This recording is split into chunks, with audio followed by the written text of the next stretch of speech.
औरंगाबाद ऐतिहासिक वारसा लाभलेल्या या शहरामध्ये सध्या घाणीचं साम्राज्य पसरलंय। जागोजागी होणाऱ्या प्रदूषणामुळे मनपाचे सर्व प्रयत्न तोकडे पडतायत आणि त्यामुळे अखेर विद्यार्थ्यांनी एक पाऊल पुढे टाकत स्वच्छता अभियान राबवलंय।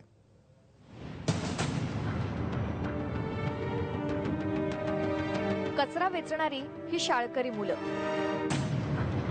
औरंगाबादच्या रस्त्यावर थोरांपासून लहानग्यांपर्यंत, नगरसेवकापासून विद्यार्थ्यांपर्यंत सगळेच जण रस्त्यावर कचरा वेचताना दिसले। याला निमित्त होतं ते स्वच्छता अभियानाचं। शनिवारची सकाळ ही औरंगाबादकरांना स्वच्छतेचा संदेश देणारी राहिली।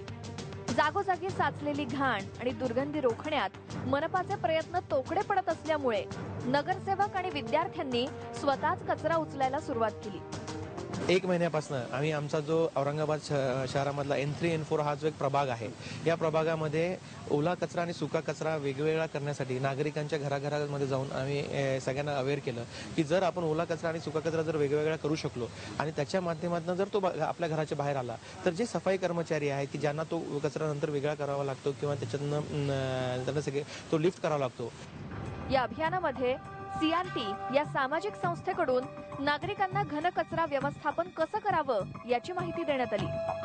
कचऱ्याचं वर्गीकरण म्हणजे ओला कचरा, सुका कचरा आणि बायोमेडिकल वेस्ट असं 3 प्रकारांनी त्यांना वेगवेगळं ठेवायला सांगतोय आणि जो ओला कचरा त्या घरातून येतोय त्याचं आम्ही इथे कंपोस्टिंग करतोय। N3च्या किटली ग्राउंड गार्डनमध्ये आम्ही त्याचं कंपोस्टिंग करतोय आणि सुका कचरा आपल्या इथे ज्या कचरा वेचक बायका असतात तर त्या घेऊन जातात आणि त्या विकतात, तर त्यांचं पोट चालतं त्याच्यावरती आणि या सगळ्या गोष्टी रिसायकल पण होऊ शकतात। लोकांना प्लास्टिक विषयी आणि प्लास्टिक बंदीविषयी जागरूकता निर्माण व्हायची आणि स्वच्छ भारत अभियानाचा त्यातला एक उपक्रम ठेवला आणि N3 N4 मध्ये प्लास्टिक निर्मूलनाचा 100% प्रयत्न करत आहेत। औरंगाबाद हे जरी ऐतिहासिक शहर असलं तरी शहरामध्ये प्रचंड कचरा आणि घाण जागोजागी पाहायला मिळते।